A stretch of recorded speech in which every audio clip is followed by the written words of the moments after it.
Do you ever find yourself suddenly, inexplicably wide awake somewhere between 2 and 4 in the morning? It's that eerie, silent moment when it feels like the rest of the world is sound asleep. You might lie there, staring at the ceiling as your mind starts to race, and your first thought is probably, "Oh no, not again. Something's wrong with my sleep." But what if I told you this wasn't just a random glitch? What if your body was choosing this exact time to wake you up for a very important reason? This experience of waking up in the dead of night is something so many of us go through, yet the reasons can feel deeply personal. It's a fascinating place where hard medical science and deeply held spiritual beliefs meet. So many people report this, feeling frustrated or anxious as they struggle to get back to sleep. They reach for their phone, check the time, and start worrying about how exhausted they'll be tomorrow. But what if this interruption isn't a problem that needs solving? What if it's a signal?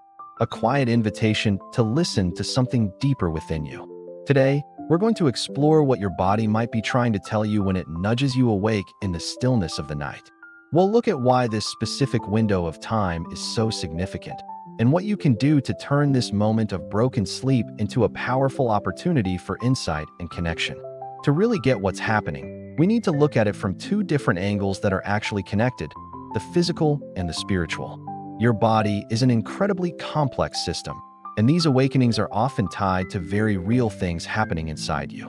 At the same time, for thousands of years, ancient wisdom traditions have believed these specific hours hold a unique spiritual and energetic power.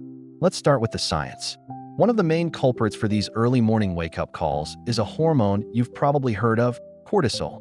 It's often called the stress hormone, and it naturally follows a daily rhythm. Cortisol levels are typically lowest in the middle of the night, allowing for deep sleep, and then they start to gradually rise in the early morning hours to help you wake up feeling alert. But if you're dealing with chronic stress, anxiety, or emotional turmoil, your body's rhythm can get thrown out of whack. This can cause cortisol to spike way too early, jolting you awake with a racing heart and a mind that just won't switch off. Another physical factor could be your blood sugar. If your last meal was heavy on carbs, or you ate too early, your blood sugar can dip during the night. Your body reads this drop as a mini emergency and releases stress hormones like cortisol and adrenaline to fix it, which can easily pull you out of sleep. For women, especially during perimenopause or menopause, changing hormones can lead to lighter sleep and the infamous night sweats that make a full night's rest feel impossible. And, of course, we can't ignore common but serious conditions like sleep apnea, where your breathing repeatedly stops and starts, causing your brain to wake you up to get air. These episodes often become more frequent in the deeper sleep stages of the early morning. It's important to remember that if these awakenings are happening all the time and causing you distress, it might be a sign of insomnia, depression, or another health condition, and it's always a good idea to talk with a doctor. But this is only half of the story. Let's look at a perspective that's been around for thousands of years: traditional Chinese medicine, or TCM. TCM sees the body as an energy system where our vital energy, called qi, moves through different organ systems on a 24-hour clock. Each 2-hour block is dominated by a specific organ, which is at its peak of activity and repair. The window between 1 a.m. and 3 a.m. is known as liver time. According to this tradition, the liver is in charge of cleansing our blood and, just as importantly, processing our emotions, especially anger, resentment, and frustration. If you're always waking up during this time, TCM philosophy suggests your liver might be overloaded, not just with physical toxins, but with unresolved emotional weight. Are you holding on to anger from a fight? Are you frustrated with your job? This nightly nudge could be your body's way of trying to process those stuck feelings. Then, from 3 a.m. to 5 a.m., the focus shifts to the lungs. In TCM, the lung meridian is connected to the emotion of grief and the process of letting go. Waking up during this time could point to sadness, loss, or a deep grief that you haven't fully processed. It's a moment when your body is trying to breathe, both literally and figuratively. This view doesn't cancel out the science. It adds another layer to it. The stress that makes cortisol spike often comes from the very same emotions, anger, grief, and worry, that TCM links to these hours. Beyond the physical body and its energy, many spiritual traditions see a different kind of meaning in these quiet hours. It's a widely held belief that between 2 a.m. and 4 a.m., The veil between our world and the spiritual realm is at its thinnest. Now, this doesn't have to mean something spooky.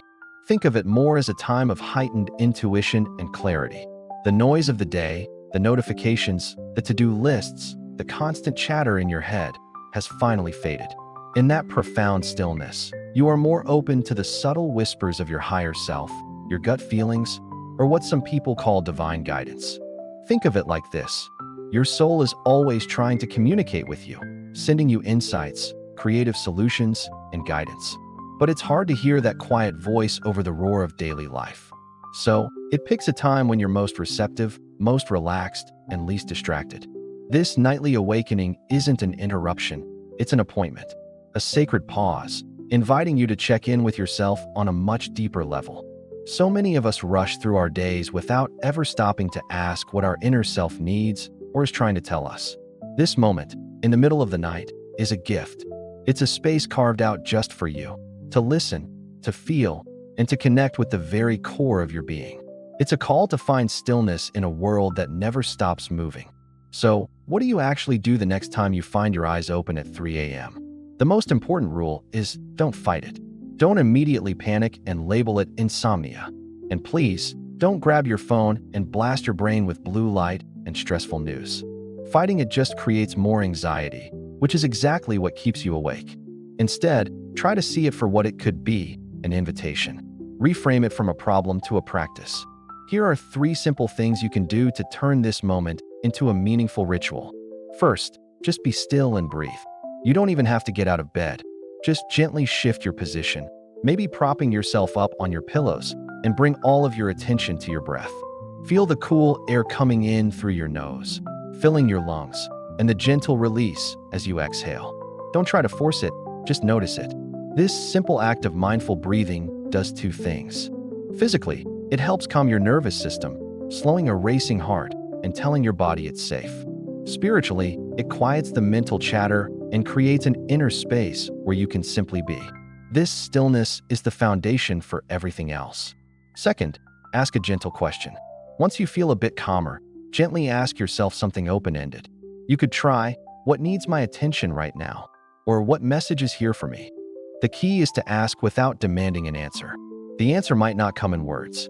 It might be a feeling, a memory, a sudden creative idea, or just a wave of peace.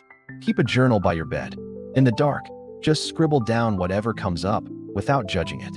It's not about perfect prose. It's about catching the raw whispers from your subconscious. It could be an insight into a conflict at work, a solution to a problem you've been stuck on, or a memory of a dream that feels important. Finally, practice gratitude or prayer. This is about shifting your energy. When you wake up, it's easy to focus on what you're losing, sleep. This creates anxiety. To flip that script, intentionally focus on what you have. Lying there in the quiet, mentally list 3 things you are genuinely grateful for. They can be tiny. The comfort of your bed, the sound of rain outside, the simple fact that you are breathing. Feel that gratitude in your body. This powerfully reframes the entire experience. You're no longer a victim of bad sleep. You're a person surrounded by blessings. And if you have a spiritual practice, this is a beautiful, uninterrupted time for prayer or meditation. Connect with whatever you hold sacred and offer your thoughts, worries, and gratitude into the stillness of the night. Waking up between 2 and 4 a.m. doesn't have to be a curse. It could be a profound opportunity. It might be your body talking, whether in the language of hormones or the ancient wisdom of energy maps. It might be your spirit asking for a quiet moment of connection in a very loud world. It's an invitation to pause, listen, and come back to yourself. By embracing this moment instead of fighting it, you can transform it from a source of frustration into a source of personal insight, healing, and peace. You might even find that as you start to listen to what these awakenings are pointing to in your daily life, they become less frequent. Or you might just find that they become cherished moments of solitude and clarity. If this resonated with you, please share this video with someone you know who might also be staring at their ceiling in the middle of the night. And I'd love to hear from you in the comments below. What do you think your body is trying to tell you in those quiet hours? For more explorations into the powerful connections between your mind, body, and spirit, be sure to subscribe. Thank you for being here with me today.